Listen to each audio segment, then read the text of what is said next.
दरम्यान उमेदवारी जाहीर झाल्यानंतर चंद्रकांत रघुवंशी, संजय खोडके आणि संजय केनेकर यांनी काय प्रतिक्रिया दिल्या त्या प्रतिक्रिया आपण पाहूया।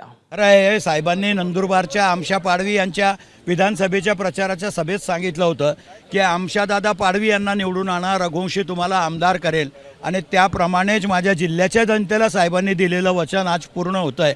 त्याचा मनस्वी आनंद आहे। तुम्ही भगवा टिळा पण लावलेला आहे, विजयाचा टिळा घ्या। नाही, परमेश्वराचे आशीर्वाद आहे। मला पक्षाच्याकडनं रात्री विचारणा झाली की तू कुठं आहे, म्हटलं मुंबईमध्येच आहे, कागद तयार आहेत का, आणि म्हटलं कागदही तयार आहेत, कारण जो इच्छुक असतो त्याचे कागद कायम तयारच असतात। आणि म्हणून आज माझ्या नेत्याने मला संधी दिली, त्याबद्दल मी खरंच मनापासून त्यांचे आभार मानतो। ऑल इंडियाचे अध्यक्ष अजितदादा पवार, प्रफुल्ल पटेल, तटकरे साहेब, भुजबळ साहेब आणि पार्टीचे पार्लमेंटरी बोर्डाचे सदस्य, पूर्ण राज्याचे देशाचे राष्ट्रवादी काँग्रेस पार्टीचे सर्व प्राथमिक सदस्य यांचा मी आभार मानतो की त्यांनी मला ही संधी उपलब्ध करून दिलेली आहे।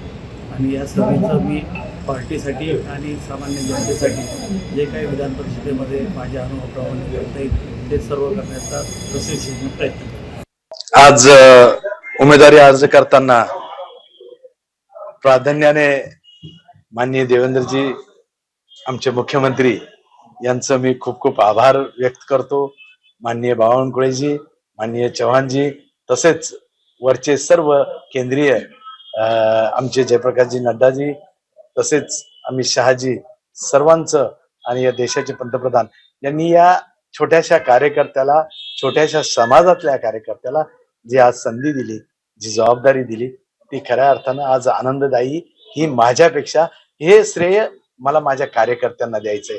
ज्या माझ्या कार्यकर्त्याने वर्षानुवर्ष काम करत आले, अशा कार्यकर्त्यांचा हा विजय। मला उमेदवारी देणं हा कार्यकर्त्यांचा मनोबल, आज मराठवाड्यातल्या कार्यकर्त्यांचं मनोबल वाढलं आणि कार्यकर्त्याला कुठंतरी त्यांना न्याय मिळाला, ही भावना सगळी मराठवाड्यात दिसून येते। एबीपी माझा, उघडा डोळे बघा नीट।